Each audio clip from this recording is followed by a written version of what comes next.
오늘 본 말씀 누가복음 16장 19절부터 25절 말씀을 통해서 하나님께서 기억하시는 사람, 하나님께서 인정하시고 기억하시는 사람이란 점으로 함께 은혜 나기 원합니다. 우리 먼저 말씀에서 기도를 시작하겠습니다.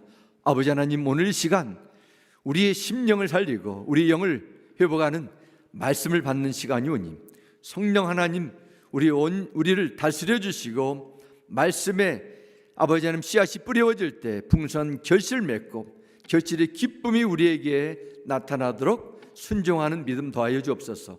예수님의 이름으로 기도드렸습니다. 아멘. 제가 조지아에서 대학 생활을 할 때 한 교회에서 신앙생활을 통해서 알게 된 장로님 네 분이 계셨습니다. 이 네 분은 조지아주 아틀란타 지역에 이민 오셔서 아주 자그마한 그로서리 가게를 운영하시면서 교회도 열심히 정말 하루에 12시간 이상씩 하는 그 비즈니스에도 모범적으로 섬기시는 너무도 귀한 분이셨습니다. 그런데 이 네 분에게 정말로 중요한 기도 제목이 있었는데 바로 하나밖에 없는 외아들의 진로에 관한 장래 문제에 관한 내용이었습니다. 토니라고 이름이 기억합니다. 이 아들이 알라바마 풋볼로 유명한 대학인데 그 당시에도 유명했습니다. 알라바마 대학에서 풋볼 선수로 뛰고 졸업을 하게 됐습니다. 그리고 졸업 후에 NFL 프로팀에 뽑히게 되기를 간절히 원했습니다. 그런데 계속 지원하는데도 탈락이 된 거예요. 이 장로님 네 분이 하나밖에 없는 아들이 어떻게 해서든지 미국 프로팀에 뛰는 것을 소원하고 비즈니스를 운영하시면서 정말 귀하게 얻은 수익을 좋은 코치 밑에서 아들이 훈련받을 수 있도록 혼신의 힘과 정성을 다해 뒷바라지를 열심히 해주었습니다. 그 당시에 오클랜드 또 LA 레이더스라는 아주 지금은 라스베가스로 옮겼는데요, 그 풋볼팀에 펀터로 유명하게 활약했던 레이 가이라는 아주 전설적인 선수가 있습니다. 펀터였지만은 1순위로 뽑히고 며칠 전에 세상을 떠났다는 그 미국 뉴스를 접하게 됐습니다.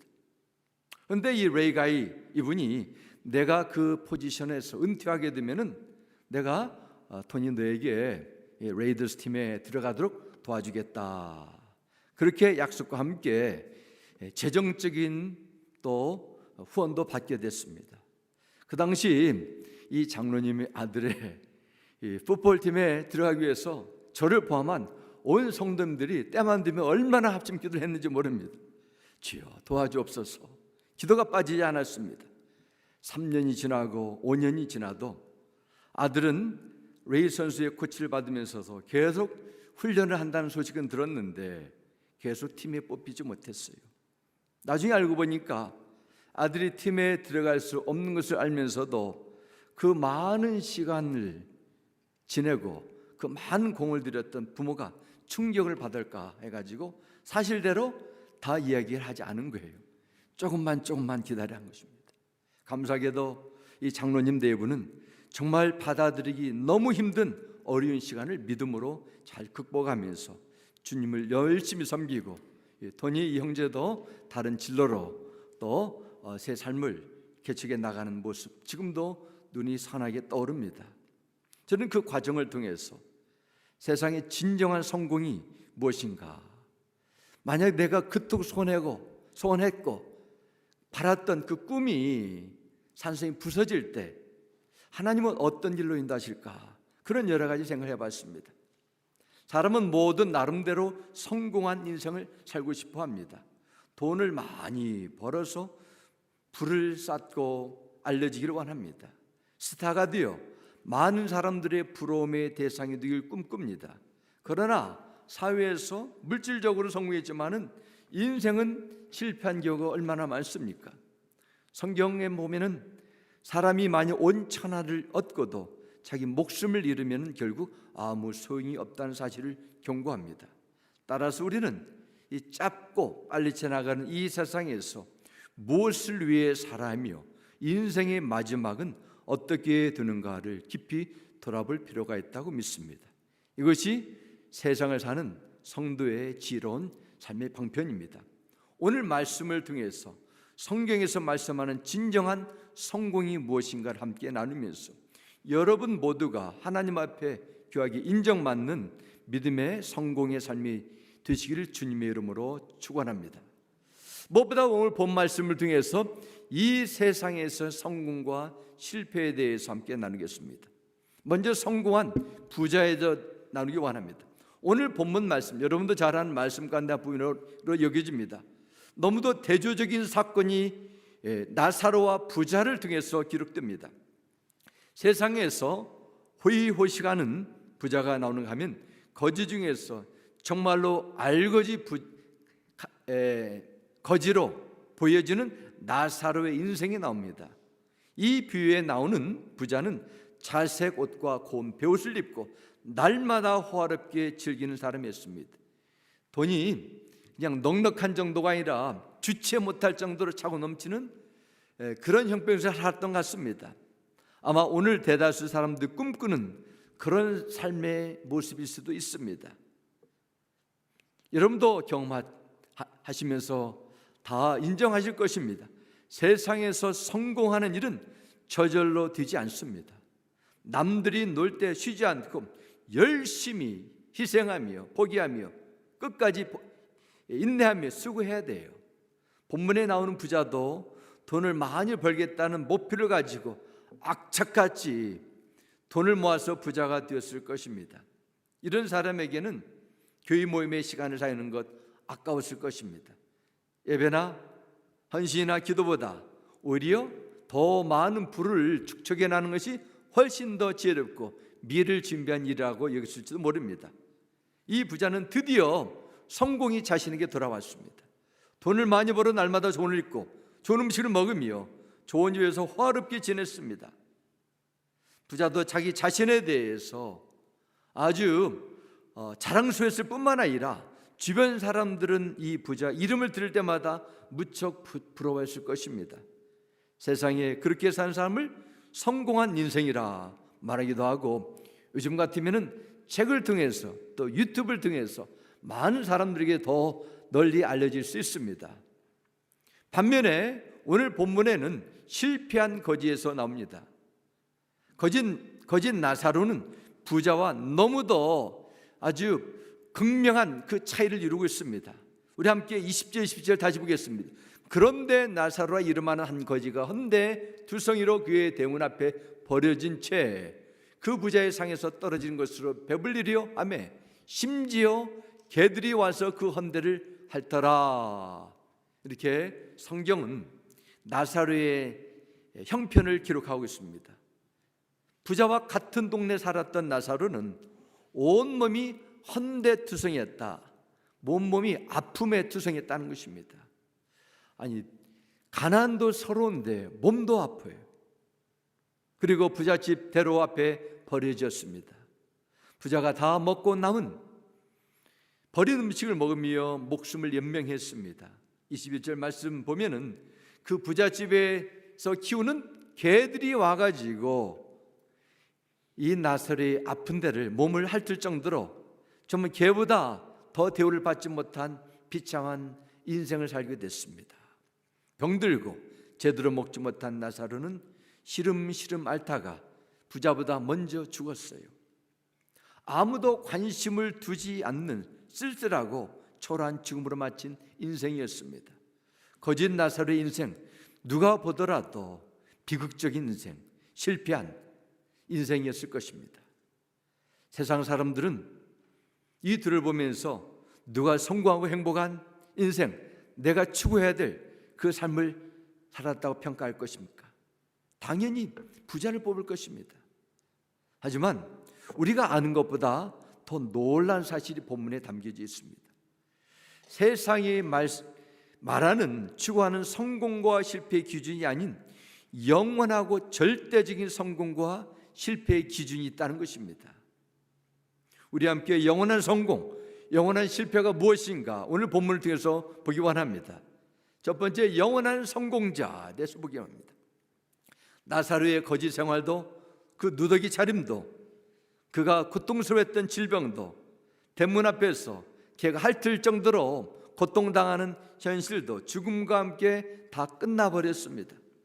나사로는 거지로 살았지만은 하나님을 믿고 궁유를 구하는 신앙과 천국에 대한 소망을 끝까지 지켰습니다. 그 지역에 사는 마을 주민 어느 누구도 그의 죽음에 관심을 두지 않았어요. 하지만 놀랍게도 하나님은 나사로의 죽음을 알고 계셨어요. 성도의 죽음은 하나님의 부르심 가운데 이루어지기 때문입니다. 또한 하나님은 믿는 성도들의 삶뿐만 아니라 죽음을 소중하게 여기시기 때문입니다. 그래서 시편 116편 15절에 말씀합니다. 그의 경건한 자들의 죽음은, 주 안에 있는 자들의 죽음은 여호와께서 보시기에 귀중한 것이로다 말씀합니다. 바로 나사로의 죽음은 하나님 보시기에 너무 귀중한 죽음이었습니다.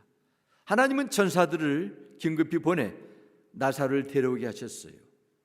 나사로는 아브라함의 품, 즉 천국에 들어갔습니다. 천국은 가난, 고통, 눈물, 아픔이 없는 곳입니다. 오직 기쁨과 하나님을 예배하는 찬양, 영원한 안식이 있는 곳입니다. 사랑하는 성도 여러분, 누가 여러분에게 당신 미국 언제 와가지고 성공했어, 실패했어, 당신은 이민생활 제대로 하지 못했어, 이렇게 누가 여러분에게 말할 수 있어요? 주위 사람들입니까? 여러분을 아는 가족입니까? 아니면은 여러분의 자신입니까? 아닙니다. 이 세상 어느 누구도, 심지어 여러분도 여러분의 인생을 제대로 평가할 수 없어요. 인생의 성공과 실패를 결정하는 분은 오직 생명의 주인 되시고 온전한 심판자가 되시는 하나님밖에 없습니다. 사랑하는 성도 여러분, 오직 하나님께서 인정하는 인생, 마지막 성공, 진정한 성공을 믿으시기 바랍니다. 그러면은 영원한 실패자에서 함께 보겠습니다.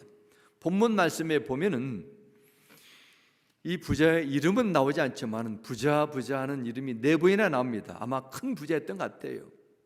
어느 누구도 부인할 수 있는 많은 부를 축적한 그 사람도 죽음을 피할 수 없었습니다. 이 부자는 성대한 장례식 속에서 정말 화려한 무덤에 묻혔습니다. 그 지역에 있는 많은 유지를 범한 많은 사람들이 부자의 장례식에 참석하며 죽음의 애도를 표했습니다.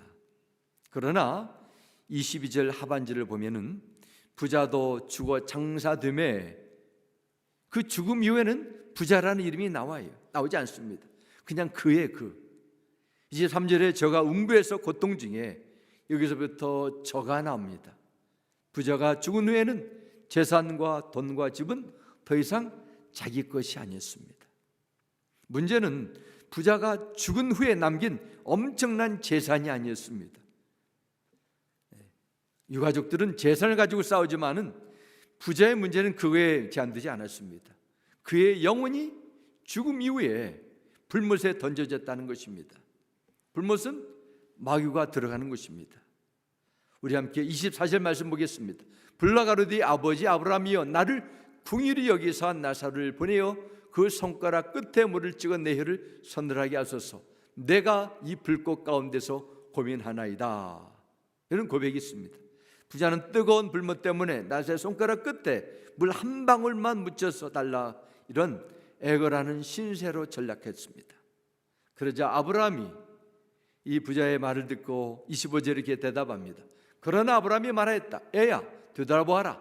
내가 살아있을 동안에 너는 온갖 호사를 다 누렸지만 나사로는 온갖 괴로움을 다 겪었다. 그래서 그는 지금 여기서 위를 받고 너는 고통을 받는다. 기록합니다. 부자는 세상에서 살아있을 때 성공을 위해서 그토록 열심히 살았습니다. 그러나 자신의 영혼의 구원을 위해서는, 하나님 앞에 기억되기 위해서는 무관심으로 대했습니다. 그는 세상에 거대한 집이 있었지만은 천국에는 집이 없었어요. 그 영혼을 위해서, 구원을 위해서 어떤 것도 투자하지 않고 영혼의 때가 됐을 때 결국 영적 거지로 살게 됩니다. 이것은 마귀에게 속아 잘못된 인생을 살게 된 것입니다. 세상에서 부자가 누렸던 부귀는 더 이상 그에게 미래 일에 아무런 도움이 되지 못하고 있습니다. 죄악으로 빠진 그야말로 영원한 실패자 인생으로 성경 기록됩니다. 부자와 나사로가 살았던 인생, 정말 하늘과 땅처럼 이 세상에서는 보였을 것입니다. 하지만 그들이 죽고 나서는 정반대가 됐어요. 그러면 오늘 본문이 우리에게 주는 교훈이 무엇일까요? 성공과 실패의 기준 함께 보기 원합니다. 그러면 오늘 본문에 주신 메시지는 이 세상에서 약하고 가난하고 힘들고 살다가 천국 살면은 그 사람은 천국 가게 되고 부자는 지옥 가는 그 얘기입니까? 아닙니다. 참된 성도는 나사처럼 극도의 청빈 생활을 추구해야 하는 것이 바른 길입니까? 아니에요. 성경 말씀 보면 이 세상의 금과 은 모든 것은 하나님의 것이고 하나님께서 부도 물질도 성공도 주신다고 여러 차례 말씀하고 있습니다. 세상에서 물질 축복보다 더 나은 것이 있다는 것입니다. 그건 바로 영적인 축복이에요. 물질적인 부보다도 영적인 부가 더 소중하다는 것을 본문은 말씀하고 있습니다. 나사로는 세상에서 거지였고 병들었고 사람에게 업신여금을 받으며 살았습니다. 그는 세상에 살 때 어느 누구도 알아주지 못했지만은 그의 이름은 성경에 나사로, 성이 나시가 아니지만은 이름이 기록되어 있어요. 나사로의 뜻은 히브리 원어로 엘하자르, 하나님의 도움이란 뜻입니다. 세상에서는 가난하고 병들고 방황칸 없이 살았지만 하나님을 믿고 살았으며 하나님의 은혜를 소중히 여기고 하나님께서 무엇보다도 기억하는 인생을 살았다는 것입니다. 그는 육적으로 너무 빈곤하고 고통스러웠을 것입니다. 하지만 그의 영혼은 천사들에게 받들려 아브라함의 품에 들어갈 정도로 부유한 사람이었다는 것입니다. 본문에 나오는 부자가 살 때 그의 지역 사람들에게 온갖 질투와 부러움을 다 사고 그의 말에 사람들이 귀를 기울이고 거대한 영향력을 행사해 왔던 사람입니다. 그러나 보시기 바랍니다. 부자 이름이 성경에는 하나도 나오지 않아요. 무엇을 의미합니까? 하나님께서 관심이 없다는 거예요. 그 이름에 대해서. 이것을 주시는 메시지입니다. 사람은 때가 되면은 반드시 죽음을 경험하게 됩니다. 죽으면 그만이 아닙니다. 죽음 후에는 반드시 심판이 있다고 히브리서 9장이 말씀하고 있습니다. 하나님의 심판이 영원한 미래를 결정합니다. 심판의 기준은 한 가지예요. 바로 하나님께서 가지고 계신 그 책, 생명책에 그 이름이 없는가, 이것입니다. 요한계시록 20장 12절 말씀입니다. 나는 또 죽은 사람들이 큰 자나 작은 자나 할 것 없이 다 그 보좌 앞에 서 있는 것을 보았습니다. 그리고 책들을 펴놓고 또 다른 책 하나를 펴놓았는데 그것은 생명의 책이었습니다. 죽은 사람들은 그 책에 기록되어 있는 대로 자기들의 행위대로 심판을 받았습니다. 기록합니다. 생명책은 마치 하나님의 족보와 같은 것입니다. 하나님의 자녀, 후사가 되면은 생명책의 이름이 기록됩니다. 하나님의 자녀가 되는 방법도 이미 하나님께서 말씀으로 알려주셨어요. 사도행전 4장 12절 말씀 보면 다른 이로서는 구원을 받을 수 없나니 천하 사람 중에 구원을 받을 만한 다른 이름을 우리에게 주신 일이 없음이라 하였더라 말씀합니다. 하나님은 죄와 죽음의 저주에 빠진 인생을 구원하기 위해서 자기 아들 예수 그리스도를 인간의 몸으로 이 땅에 보내주셨습니다. 우리는 예수님이 하나님의 아들이요 우리 모든 죄와 죽음의 저주를 십배서 대신 담당하신 하나님의 어린 양임을 믿고 십자가에서 나의 미래를 다 해결해 주셨음을 믿음으로 받아들여야 돼요. 이것이 하나님의 자녀가 되는 것입니다. 영접하는 자, 곧 그 이름 예수님의 이름을 믿는 자들에게는 하나님의 자녀가 되는 권세를 주신다고 요한복음이 말씀하셨던 것처럼 우리는 예수님을 믿을 때 우리의 영적 신분이 마귀의 자녀에서 하나님의 자녀로 생명책의 이름이 기록되어 영원한 복을 누리게 되는 것입니다. 이 놀라운 하나님의 구원의 약속이 여러분에게 이루어지기를 주의 이름으로 축원합니다. 그럼 우리는 생명을 선물로 얻은 이 놀라운 하나님의 구원의 은혜를 받았다면 어떻게 살아야 될까? 늘 감사하고 그 은혜를 소중히 여겨야 되지요. 영화 마지막 황제에도 나오는 그 배경을 삼은 그 중국 북경의 자금성이라는 그 궁궐이 있습니다. 세계에서 가장 큰 궁궐로 알려져 있습니다. 15세기 초에 14년 동안 10만 명이 넘는 장인들, 100만 명이 넘는 그 노동자들을 불러가지고 20년 후에 완공이 되었다는 정말 불가사의처럼 보이는 거대한 궁전입니다.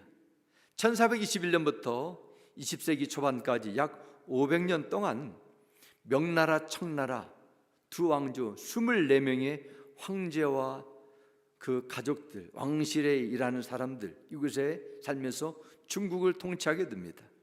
지금은 고궁 박물관이 됐어요. 저도 전에 갔는데 너무 방이 많고 똑같은 모양이 있어가지고 한 시간 있다가 밖으로 나온 적이 있었습니다. 너무너무 거대해가지고 어디서 무엇을 볼지 감이 나지 않는 것입니다. 어마어마한 근데 자금성에 있는 모든 보화들은 다 장개석 총통 때 다 타이피에로 가져가지고 지금 박물관에 있고 이제는 그냥 껍데기만 있습니다. 이걸 보면서 그 많은 황제들이 여기서 살았지만은 때가 되면 아무것도 가지 못합니다. 죽으면 돈 한 푼 집 한 채 가지 못하고 마무리하는 것이 인생입니다. 이 땅의 물질적인 부자는 아무리 가지고 있어도 70년, 80년 정도 가지고 있으면 오래 가지고 있는 거예요. 그러나 세상에 집이 있어도 하늘나라에 집이 없다면 얼마나 하나님의 부름 때에 충격을 받겠습니까? 세상에 소망이 있어도 죽음 후에 소망이 없는 자는 진정한 불쌍한 자죠. 세상은 잠깐이고 세상에 있는 소유는 죽음으로 내려오게 된다면 더 나아가서 영원한 천국의 실체를 믿는다면 우리는 무엇을 부러워해야 됩니까?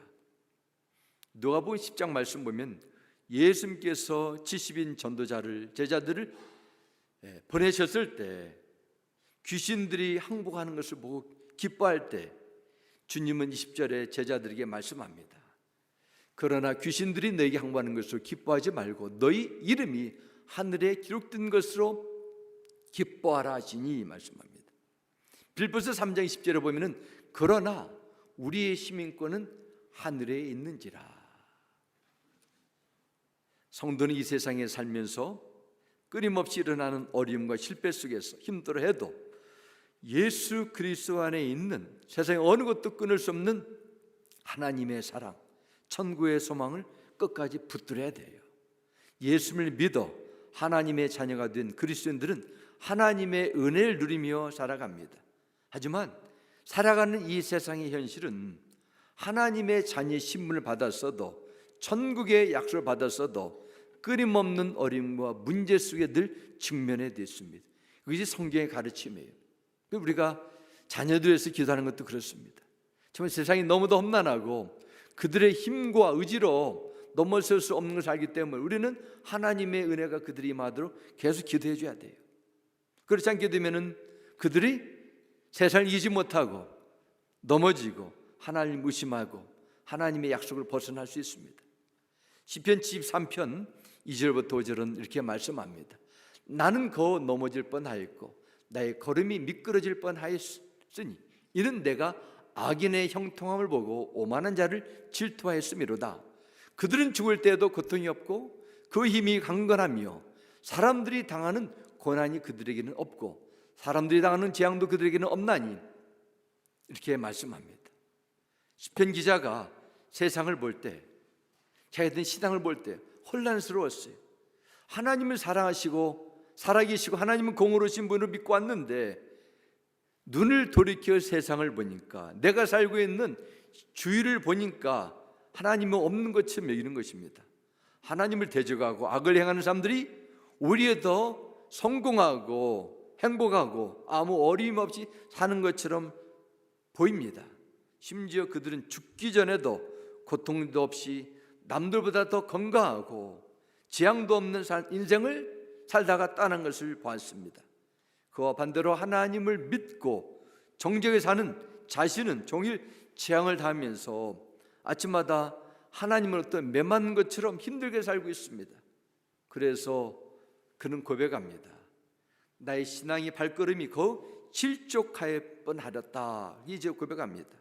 내 걸음이 미끄러질 뻔하였다. 하나님을 의시하고 크게 시험 들어서 나는 신앙을 버릴 뻔하였다는 것입니다. 그 이유는 악인의 형통함을, 악인의 성공을 보았고 그를 은근히 부러워하는 마음이 있기 때문에 합니다. 하나님으로 백성으로 하나님의 잘 살아간다는 것, 정말 놀라운 하나님이 주신 은혜의 선물입니다. 복된 길이에요. 하나님의 일꾼으로 살아가는 사람들에게는 하지만 어려움과 고난도 많다는 것을 성경은 말씀합니다. 모든 인생도 그렇습니다. 특별히 주님을 섬기는 성도들의 거룩한 신분을 받았지만은 살다 보면은 아픔도 있고 실패도 있고 좋은 일도 나타나고 기뻐할 감사할 일들도 같이 섞여져 있습니다. 이렇게 두 가지 너무도 다른 일들이 우리 인생 속에서 펼쳐나갈 때 우리는 어떤 믿음을 가져야 됩니까? 어떤 신앙의 자세로 나가야 됩니까? 사도 바울은 고린도후서 6장 8절 후반절부터 10절까지 이렇게 기록합니다. 우리는 속이는 사람 같으나 진실하고 이름 없는 사람 같으나 유명하고 죽는 사람 같으나 보십시오 살아 있습니다. 징벌을 받는 사람 같으나 죽임을 당하는 데까지는 이르지 않고 이름 없는 사람 같으나 근심하는 사람 같으나 항상 기뻐하고 가난한 사람 같으나 많은 사람을 부유하게 하고 아무것도 가지지 않은 사람 같으나 모든 것을 가진 사람입니다 말씀합니다. 참 이해하기 힘든 부분입니다. 근심하는 사람처럼 많은 일들이 있는데 기뻐할 수 있다는 것이죠. 나사로처럼 너무도 가난한 인생이 정말 나를 졸졸졸 따라다니는 그런 힘든 사람 같지만은 많은 사람을 부유하는 것처럼 살아간다 말씀합니다. 지금 이건 역설적인 것입니다. 신앙의 세계는 역설적인 것이 맞습니다. 우린 죄인이지만은 하나님은 우리를 의인으로 인정하셨어요. 하나님을 사랑하는 의로운 마음과 또한 내 안에 내재 있는 주의 기질이 함께 있는 것입니다. 이 두 가지 모순되는 것 같지만은 이것은 하나님 주신 진리입니다. 우리 그리스도인들은 세상에서 8절 후반절처럼 속이는 사람 같습니다.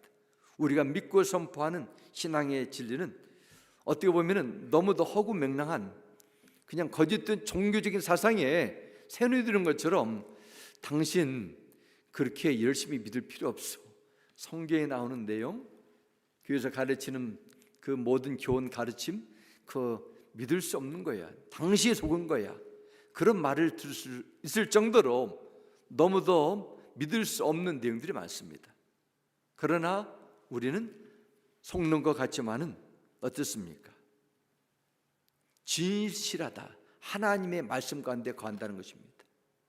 우리의 믿음, 신앙이 달들으면은 우리가 믿고 의지하는 예수 그리스도의 복음은 정말 진리라는 것을 인정해야 됩니다. 우리는 정말 무명한 자 같아요. 누가 그리스도의 세상의 위대한 성공에 주목하고 있습니까? 없습니다. 세상에 누가 관심을 둬요? 아닙니다. 그러나 하나님의 자녀가 되기 때문에 하나님께서 주목하시고 하나님께서 여러분에게 관심을 두시고 살펴보시고 여러분이 감당할 수 없는 어려움은 절대로 허락하지 않고 피할 길 열어주시고 감당할 수 있는 믿음을 부어주시는 그 하나님 앞에 보배로운 존재임을 믿으시기 바랍니다. 그렇기 때문에 세상에서는 무명한 자처럼 보여도 천국에서는 천사들이 받드는 유명한 사람이 되는 것입니다. 우리 그리스도인들은 죽는 사람 같습니다. 그러나 살아있습니다. 하나님으로부터 매를 받고 징계를 받아가지고 힘드는 것처럼 보이지만은 우리는 죽음과 같은 절망에는 빠지지 않습니다. 그리고 10절 말씀은 근심하는 사람 같으나 항상 기뻐한다 했습니다. 하나님의 자녀로 살아가고 하나님의 일꾼으로 충성을 다하려고 노력하지만은 여전히 믿는 성도의 삶에 근심거리가 떠나지 않아요. 그러나 성령께서 준 위로와 평강과 기쁨을 누린 자입니다. 그래서 사도 바울은 마지막 10절 후반절에 기록합니다. 아무것도 가지지 않은 사람 같으나 모든 것을 가진 사람입니다. 선언합니다. 나사로는 아무것도 가지지 못한 너무도 천한 가난한 자처럼 보였지만 천국의 영광을 소유한 모든 것을, 가장 소중한 것을 가진, 인생을 가진 부자였습니다. 세상에서는 나고자 했지만은 천국에서는 영접받는 자였습니다. 하나님을 믿으면은 세상의 모든 일들이 다 형통하게 된다는 거예요, 아닙니까? 아니에요. 고난을 받는 것이 당연하다는 겁니까? 아닙니까? 성경에 보면은 하나님을 믿고 따를 때 형통도 있고 고난도 있는 것 둘 다 답니다. 하나님의 일꾼으로 충성하면 은혜의 삶을 살게 됩니까? 괴로운 삶을 살게 됩니까? 성경의 대답은 두 가지예요. 하나님의 자녀로 살아가고 하나님의 일꾼으로 살아간다는 것, 무엇을 의미하고 있습니까? 영광과 아름다운 이름만 있는 것이 아니에요. 하나님의 은혜가 임하기도 하지만 동시에 예상치 못한 많은 어려움과 시험거리도 늘 같이 존재합니다. 우리는 이 두 가지 가운데 좋고 쉬운, 나에게 유익이 되는 것만 사탕처럼 빼먹을 수 없어요. 두 가지가 같이 존재합니다. 교회를 섬길 때도 마찬가지예요. 은혜로운 좋은 일도 있지만은 힘들고 손해보고 마음 상한 일들도 같이 함께 존재합니다. 예수님을 믿고 세상 사람들이 부러워할 복을 받았다 해도 그것이 온전한 복이 아닙니다. 내 삶의 어려움과 실패가 찾아올 때 주님을 의지하며 넉넉히 이겨내며 그를 통해서 하나님과 가까이 하게 된다면 이것이 진정한 복이에요. 내 삶에 어려움이 찾아올 때도 우리의 마음에 감사와 기쁨으로 채워진다면 믿음의 진보를 이루는 것입니다. 세상에 억울한 일을 당해도 아무리 힘들고 어려운 시기를 지낸 동안에도 포기하지 않고 다른 사람에게 사랑을 계속 실천하는 거예요. 바로 이것이 천국의 시민권을 가진 영원한 하늘나라의 상속을 받은 영원한 성공을 이룬 성도들의 건강한 신앙이고 세상에 보여질 참된 믿음의 증거라고 믿습니다. 사랑하는 성도 여러분, 주의 환경 속에서 너무도 억울하고 답답한 시간이 찾아온다 해도 그것이 영적 도약의 기회로 만들어달라고 성령께 도움을 구하시기 바랍니다. 여러분의 경험과 생각에 머무는 것이 아니라 하나님의 말씀 가운데 그분이 주신 약속을 통해서 영원한 관점으로 여러분의 삶을, 세상의 모든 일을 해석할 수 있는 하나님의 지혜와 통찰력을 구하시기 바랍니다. 영적인 신령한 복을 받고 하나님께 기억하는 사람이 되셔서 천국에서 환영받는 위대한 믿음의 삶이 여러분 가운데 나타나게 되시길 주님의 이름으로 축복합니다. 우리 함께 기도하겠습니다. 아버지 하나님, 정말 우리는 이 세상에 살아가면서 신앙의 혼란을 가져왔습니다. 왜 믿지 않는 사람들은 잘 되고 주님을 나름대로 열심히 섬기려는 우리에게는 이처럼 많은 어려움들이 찾아옵니까? 우리가 참 이해할 수 없습니다. 하나님이 신실하십니다. 우리 인생을 보시고 우리를 기억하신 하나님, 어떤 일들 속에서도 하나님의 관점으로 보게 해주시고 하늘나라의 천국의 소망을 두게 해주시고 진리의 말씀과 성령으로 충만해서 세상을 이기고 어떤 문제 속에서도 도전 속에서도 주눅들지 않고 두려워하지 않고 하나님의 뜻을 끝까지 이룰 수 있는 이런 강건한 신앙으로 우리를 세워주옵소서. 예수님의 이름으로 기도드렸습니다. 아멘.